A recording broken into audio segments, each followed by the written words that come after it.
Okay, welcome everyone. This is a school building committee meeting for Thursday, March 28, 2024. Thank you all for joining us. Our first item of business today is the approval of the February 22 meeting minutes. Is there a motion to approve those minutes? Thank you, Chris McDebeau. Second. Okay, Steve, we'll give you the second. Thanks. Any corrections or anything that needs to be updated? I'd like to abstain only because I could not access them. So I Okay. have not read them. Okay. Then all in favor of approving the minutes, please indicate. And we have one abstention. Any other abstentions? Madison, you're abstaining? Okay, all right. So Madison and Chris keeping abstain, then those minutes pass. That brings us the opportunity for public input. Is there anybody that would like to address the committee? I don't see anyone. So we will move on. That brings us to our OPM update. Adam? All right, good evening, everyone. So just running through the topics we had for tonight. For the acoustic panels in the classrooms, that's actually something will come up in the procurement section, since we have that quote, so we'll defer that to a little later. For the lightning protection, that has been installed. The inspector's availability to do there's like a third-party confirmation standard inspection, and that's targeted for sometime before the end of the month, if not the first part of April. So that's rapidly getting to a conclusion. For the heat trace reprogramming, that is being targeted for April break. There's a little bit of electrical work that needs to happen, so to avoid disruptions to ongoing activities, I want to target that for April break. For commissioning, all of the outstanding items that were identified as part of just the ongoing construction list have been resolved. Obviously, there's just now 50, 75 years worth of building maintenance and issues that come up. But in terms of those discrete items that came up as part of the construction progress, those are resolved in coordination with Kate and Bill Treach and the commissioning agent. They are working on their final reports, which will answer some of those questions everyone has been having in terms of, how net zero are we and all that good stuff. So those are forthcoming. And then just one final, I guess, two final points on some of, let's call it next step potential items. I have done some outreach to both Fuss and O'Neill for the retention pond and one of the companies on state contract for playground surfacing. So obviously no actions for tonight, but there have been prior discussions about what do we need to do to address the retention pond in the back, and is there the potential for some sort of project or similar, some work to expand rubberized surface for the playground. So that's just sort of background work that's occurring to help get those lined up, so that way there's the potential for a decision by the town. So just wanted to let everyone know that that's in the works. It's obviously not been forgotten. And both of those things would probably happen over the summer. That'd be the target, yes. Yeah. Yeah. So now's the time to be preparing for that. Questions on anything for Adam? I'm curious. We can go ahead and work on the as you called it, retention pond now. Is that ours to do, or not? Still not yet. I will refrain from commenting on that in this meeting. What I'll say is that I am just looking into what design options may or may not be appropriate. So that way, if and when there is a decision, we're farther along than nowhere. Great, thank you. Hey, Chris McDebeau. Thanks, Randy.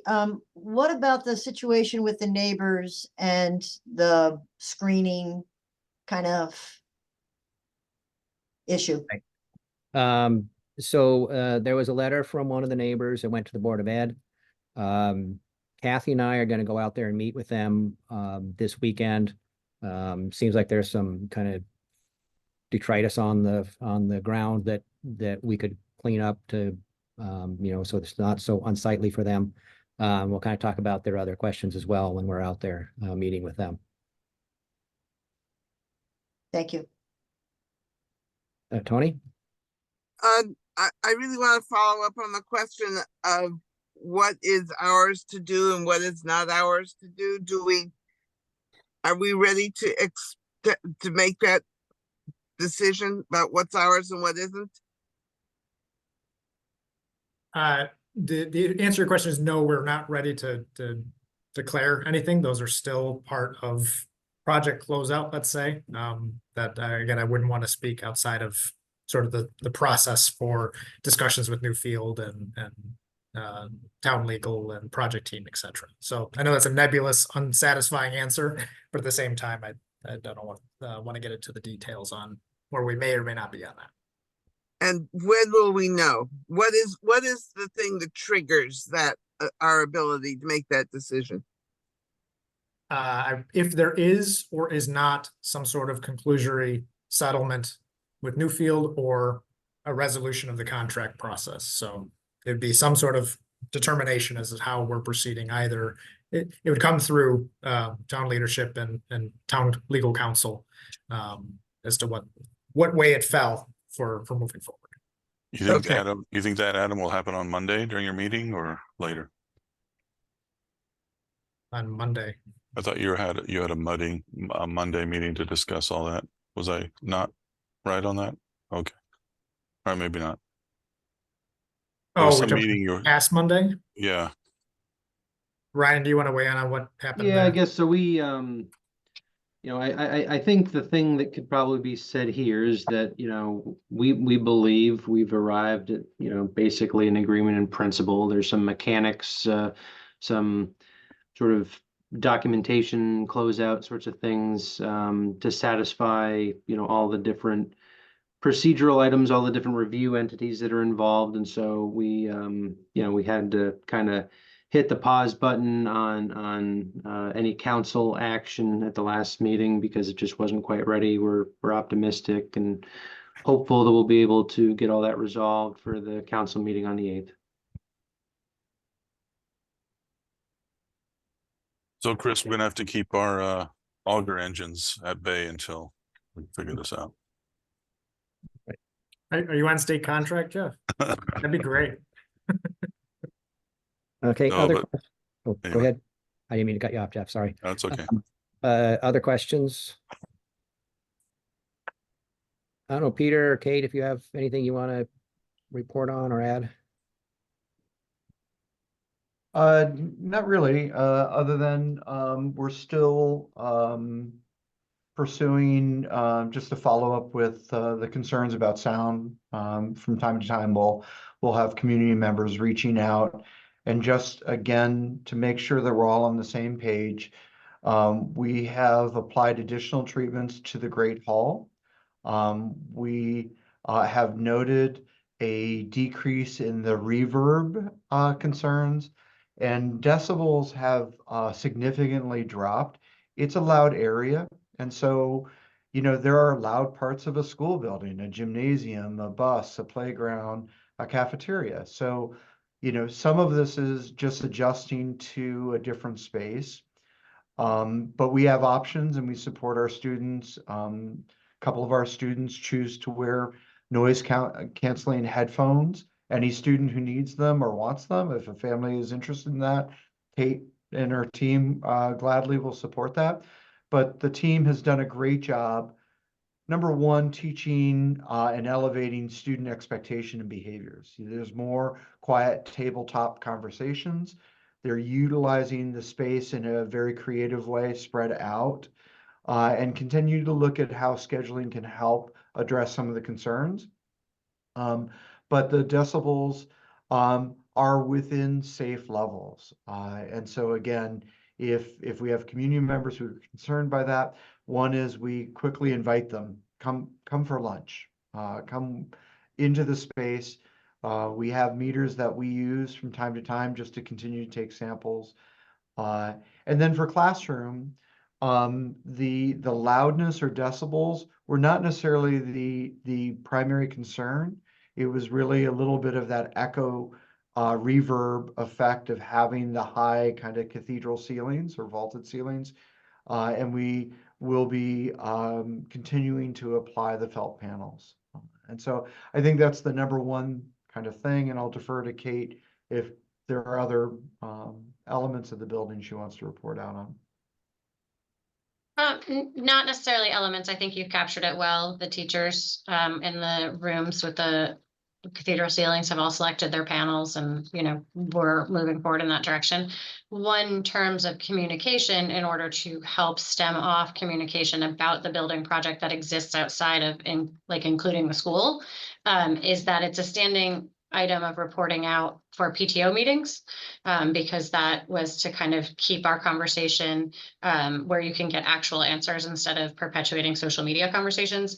PTO was pretty responsive to that. And while you don't have to participate in the PTO to get that, the PTO minutes are shared broadly with the school parent community. And so that has been the conduit for conversations. And we found that helpful.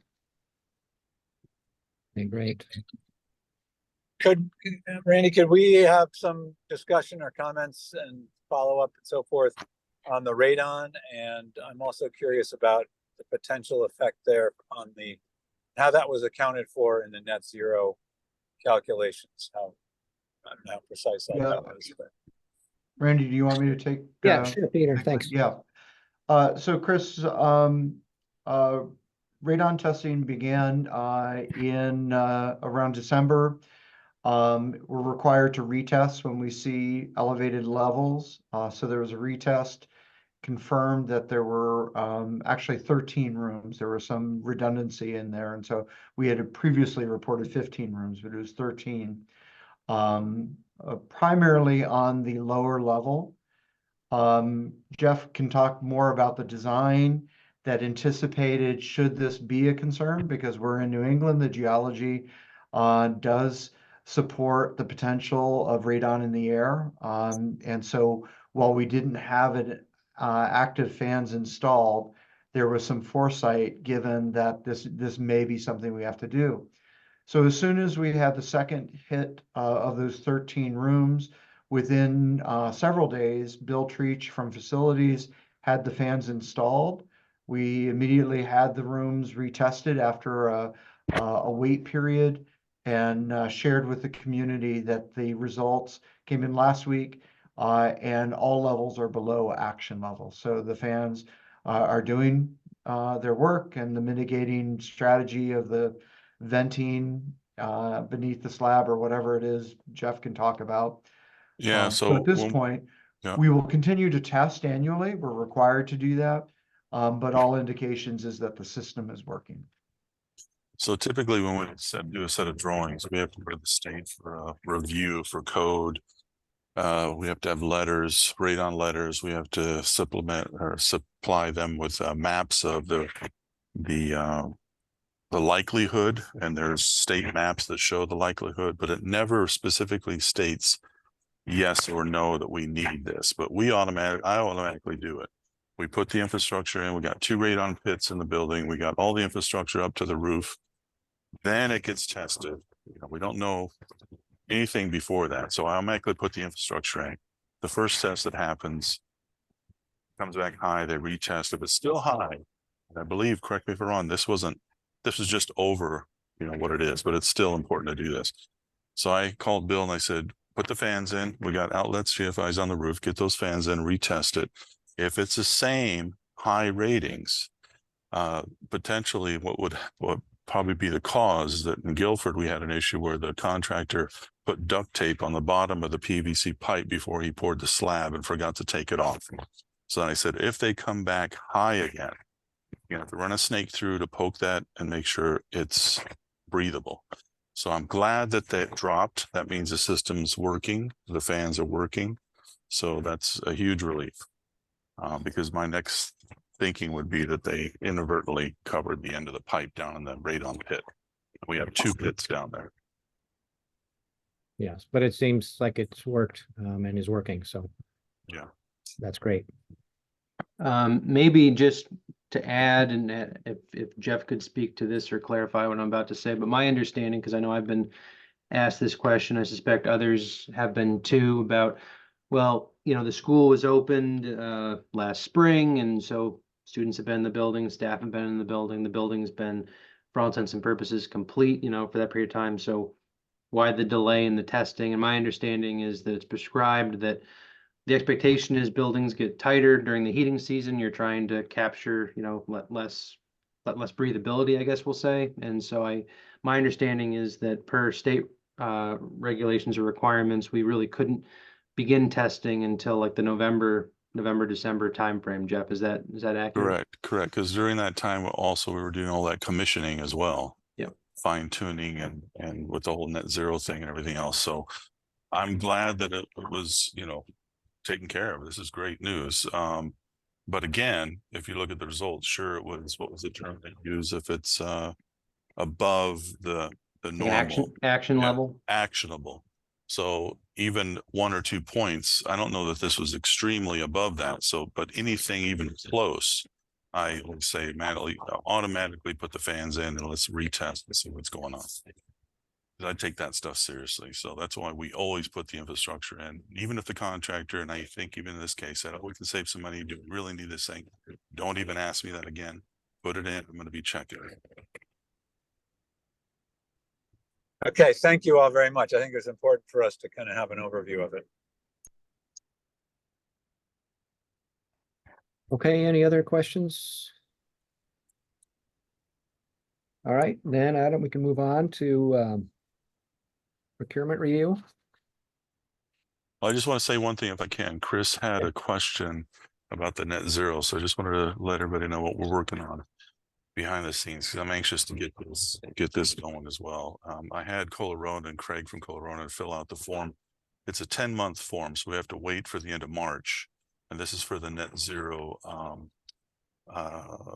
with the New Buildings Institute, is to get it in their database, because there's over 700 right now verified across the United States and Canada. So we're trying to get in there, and I want to make sure we do. Right now we have an EUI of 18.8. I asked Craig why that was so high. Randy told me that that's really, really, really good, but I was hoping to get it down to 17. But evidently it's the EV charging stations, the heat trace, and the concession stand that's been hitting us at the 18.8. But we're still tracking at 0. I mean, we're still on, and I think that's still a great number. I just always want to do better. So Right. Craig is on it. We got to wait till the end of this month, and then hopefully the next meeting we'll have some good news with that. So I think by definition, if you're under 20, you are in the appropriate range for net zero. Yeah. Okay, then we can move on with our procurement review. Share my screen here. So just the one item up for procurement, but it's one that we've been trying to tackle for a while, which is the upper classroom wide distribution of the felt panels that were done in the 2 test rooms that have had some good success. And so this is through Feltrite, which is the same manufacturer that provided those first test rooms. We're able to negotiate a discounted price for the panels and worked it through with town finance to confirm the acceptability from a procurement standpoint. You'll notice the sort of the distribution of colors here. This was some solicitation from the teachers in those rooms as to what color might make sense for the room. So this is the combined effort from all of those upper classrooms. And the intent is that it would be delivered and then as possible through the facility staff, they'd get installed one room at a time, 2 rooms at a time, what have you, in a more just ongoing procedural improvement method, as opposed to trying to do some giant project with more expensive panels and taking stuff off of walls and making a big to-do out of it. So the cost for the remaining rooms, as you can see here at the bottom, $20,819.05. Okay, are there questions regarding this? Or is there a motion to approve the purchase? Mary? I would like to make a motion to approve the quote. That's quote D7471 from Feltright in the amount of $20,819.05 for additional acoustic panels for the classrooms. Okay, we have a motion from Mary. Is there a second? Thank you, Chris McNamee. Any last questions? I have a question. Okay. I noticed, there's a line for the adhesive. And I'm wondering, because I remember when I visited, like some of the panels had fallen off and there was a reason for it. It was like, because they they moved them and restuck them, something like that. I guess I just want to make sure that the adhesive is good. And if it's not, that there's better adhesive out there that we could be using. Because Yes. you don't Yeah. want them falling off. It's kind of. Yeah. So this manufacturer does have two, it's called grades of adhesive. One's the residential that allows you to stick and move, and think of it like the command right strips or whatever, closer to that. Whereas the commercial is intended to stay in place and you're not moving it. And if you take it off, it takes the paint with it. They did advise that if it is in a more touchable area or whatnot, which I don't imagine these would be installed, it may not be a bad idea to provide some additional construction adhesive. And that's what when I talked with Bill about it when he was installing these the first time, that's what they have done to supplement. So between the adhesive tabs that come with it on the commercial side and just the practice of them putting the facilities putting in the construction adhesive, that's the belts and suspenders to avoid that peeling issue that happened with the first round. Okay, cool. Okay. Then we have a motion and a second. So all in favor of approving the motion, please indicate. Any opposed or abstentions? Okay. Then we have a invoice packet. Yes, invoice packet for tonight. It's fairly short, just Collier's monthly invoice and TSKP's monthly invoice for a total of $10,825.58. Okay, are there any questions? Okay, is there a motion then regarding the paying this invoice?